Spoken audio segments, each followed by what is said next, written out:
Okay, I'm back. First off from DC, Time Master's Vanishing Point. I have read the first issue of this, and I honestly did not enjoy it. I felt no reason, no compulsion to keep this on my list. It's just flat out dull. It's just basically a book for Rip Hunter. That's it. It centers on Rip Hunter most of the time, and Booster Gold. It focuses more on this than the Return of Batman, really. It's just dull, alright? If you were thinking about getting this, I'd recommend dropping it immediately. Moving on, Brightest Day number 6. Now, with each issue of Brightest Day, as I get into it, I just feel like, okay, this is just getting a little dull. Then I get to the last page, and then finally, well, most people have been wondering since Martian Manhunter came back, hey, when is he going to meet Megan Morse? Miss Martian. Yeah, got it right. And, well, for every single fan, spoiler alert, that's how it winds up. Megan being slaughtered as John finally meets her. Alright. And also it's revealed that Mara was actually sent to kill Aquaman as she was as her kingdom hated the Atlanteans and how they were banished and stuff. So now, and when she got to know Aquaman, she just couldn't do it. So now Mara's younger sister Siren is on her way to finish the job. And another thing too is that now Ronnie Raymond and Jason Rusch are aware of the Black Lantern consciousness that's in the Firestorm Matrix now. So for once, Brightest Day was not the worst book I read this week. In Legion of Superheroes number 3, Earthman and Cosmic Boy are having a little clash, and then Earthman reveals to Colossal Boy. Earthman reveals to Colossal Boy, and Cosmic Boy does show up, that he has a Green Lantern ring, and that's urging him to go save an alien planet. So Cosmic Boy asks Sun Boy to take a squad and follow him. Meanwhile, at the Remains of Titan, Brainiac 5 and Tyrock are still under Saturn Queen's control.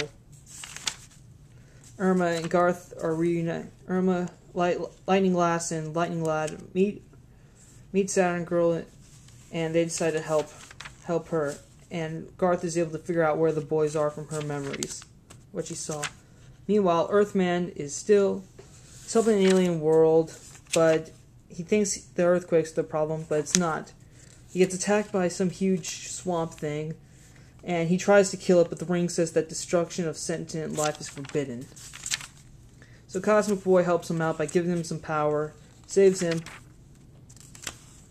and Phantom Girl, Ultra Boy, Telecus, and Sensor Girl show up, defeat Saturn, and are able to defeat Saturn Queen using Brainiac 5 and Tyrock against her.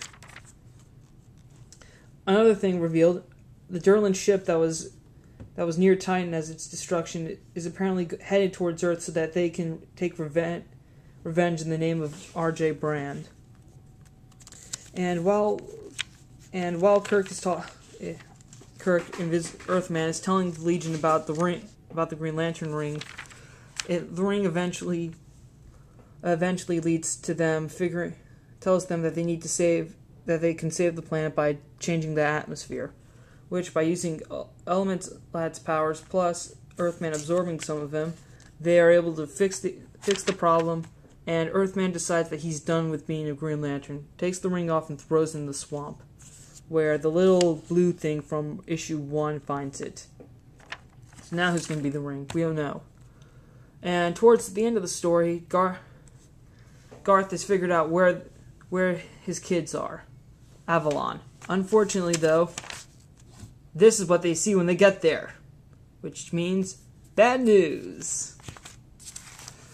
Okay, Legion of Superheroes number 3 was a nice tight read. I'm really relieved that Earthman has given up being in the Green Lantern Corps, because it was originally strange that guy did have a lot of will, as he was pretty much resisting the ring of what to do, but he couldn't. So I can see why he was chosen, but not why he would keep, and why he didn't want it. So, And it's nice to see that he's finally working with the team a little, as he was able to figure out to use Ultra, as Sunboy and Element Lad were able to use his powers in addition to his own to break out of situations. So, this is still pretty good solid read. And now my other favorite book of the week, Batman Beyond #2. Very much the only highlight of this issue, other than giving us a little hint about how Hush died, which was apparently as he was fighting Batman. Hush went into a brownstone and then was shot, fell, and Batman couldn't get close enough to the body to be sure. So Bruce probably knew that after all these years, Hush, who's pretty much a master planner, would probably have gone to that brownstone for a reason. Now, while Terry's out on patrol, he meets a new Catwoman. And it's funny because when Terry's fighting her, he's saying, "Oh, come on, I've always wanted a Catwoman. Batman, Catwoman were a thing," and it's nice to hear some funny witty dialogue. It's definitely reminiscent of a classic Batman Catwoman fight. And after Catwoman gets away, Terry goes and meets Calendar Man, who's apparently the next victim. But he gets there a little bit before Hush, who is getting ready to slice him like a Christmas turkey.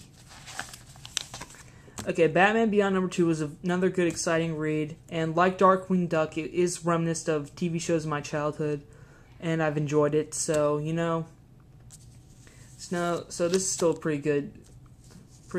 good series. All right, that's all I got this week. So later.